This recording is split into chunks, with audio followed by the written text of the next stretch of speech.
এই যে হলেন কথা কই আঙ্গা আব্বারে মারেন না আমি বেকি ভাঙে ছিড়ে কইতেছি নাইলে তো বুঝবেন না আপনারা তুই আর আব্বা কইছ না তুই কাকা ক তুই আর হবল করিস না মাইটের খাওয়াইছ এই শয়তানের বাচ্চা তুই আমার বাইতে নকল বাপ সাই যায় না তুই বিয়া করবার ইচ্ছা কর নাকি ওই মানা করে আরে শিক্ষা দে আর বান্ধই আর বান্ধই ভাই হলেন মারেন না যাই আব্বা কথাটা হইনে না তাও তো মারেন নি আচ্ছা কও আর টাইম কি ঘুরে গেল মারেন না কও হনুমান কাকা আপনার কথা আব্বা আর কথা আবার কয় বাপ হনুমান কথা কথা আমার বাপ আছে ভাই বুঝছেন আমার বাপ আছে ভাই বোন আছে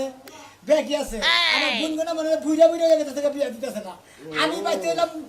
ভাই বোনের মধ্যে 3 বোনের ছোট আমি বুঝছেন আমার বিয়া করাবো কই আমার এই বাপে কোন আনে বিয়া করে না কয় আগে তোর 3 বোনের বিয়ে হইলে তারপরে তোর বিয়া করাবো আমি এই পর্যন্ত বুইরা গেছে দিলে আমার মেয়ে বিয়ে পাতি দিব না দিব না দিব না নাইলে রাজ কইরা মনে বাপ ওরা থুইয়ে আসল বাপ ধরে হেড়ে থুইয়ে এই কাজ করে 500 টাকা কামনা নিছি যে আমরা নকল আমার এখানে বিয়াটা কোনো রকম করা হইছে তাও তো আমরা জানি ঠিক আছে সমস্যা নাই তুমি তো মনের কথা কই এলাইছা আমার মেয়ের লগে বিয়া ঠিকই হবো কিন্তু এই যে নকল বাপ তো সাই যাইছে এটা শিক্ষা তারে শিক্ষা দেওয়া হবে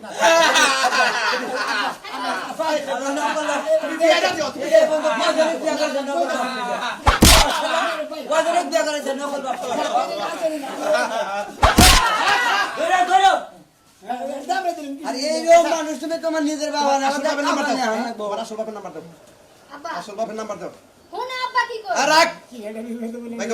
এটাই তো আসসালামু আলাইকুম ভাই ভাই এই তোমার নাম কি আমার নাম সোনা মিয়া এটা সোনা মিয়া কি আপনার ছেলে আছে নামে আপনার ছেলে তো ওই যে নকল বাপ সাজায় নি আমার বাড়িতে বিয়া করবার নিকে ধরা পড়ছে কিবা করবো ও বিয়া করাই দেবো ভাই আমার মেয়েটা খুব অবুঝ মেয়া মেয়েটার তুমি কপালে কোন দুঃখ না হয় আনলেন না ও আচ্ছা ঠিক আছে কি কয় তোমার বাপে কি দিলে তোমার বাড়িতে উড়াবো না কি তুমি কি এখন আমার বাড়িতে থাকবা আব্বা শোনো আমার আবার পোলা নাই আব্বা আমার একটা কথা আছে না পোলার যেহেতু বিয়ে হয় নাই আর এতদিন আমিও ঘরে বসে আছি আমারও বিয়ে হয় নাই পোলাই যদি রাজি থাকার পোলাই যদি আমারে কর্ম করে খাওয়াইতে পারে তাহলে আমার কোনো সমস্যা নাই ওই যদি আলাদা রাখে আমার আমি আলাদা থাকবো আমার শ্বশুর যে আমার বাড়িতে থাকবা আমার কি পোলা আছে আমার তো দুইটা মেয়ে আই আপনারা কথা কই ওটা আমার হালি নাকি হ্যাঁ। বিয়ে হয় নাই না ওরে বিয়া দিলেই ওরে দিলে ও তো এই যে বেদাল নাকি তো আঙ্গুবাই তো বেদাল আছে আপনারা কথা কই যেহেতু মনে করেন আমি এই বসে বেঁচে দিকে বাবার নাকি কথাও কইলেন বাবার সহসম্মতি ঘাট পদে মানে বিয়ার অনুষ্ঠানের মধ্যে 2-4-5 লাখ টাকা ক্ষতি যাবো না অনুষ্ঠানে খরচা করে নেবো না ওই কি পেঁচা তো এটা করবো করো না বোধ আমার বিয়ে করে না চিন্তা করো না 5 লাখ টাকা আমি খরচা করবো আমার মেয়ের নগে বিয়ে হবো আর তুমি আমার এই বাড়িতে থেকে আমার ছোট মেয়েটা বিয়ে দিবে কেউ যদি যদি বিয়া আবশ্যক না করে আপনারা যাই বাপ নকল বানাই নিয়ে বিয়া করবেন আমার নাগাল বুঝছেন কি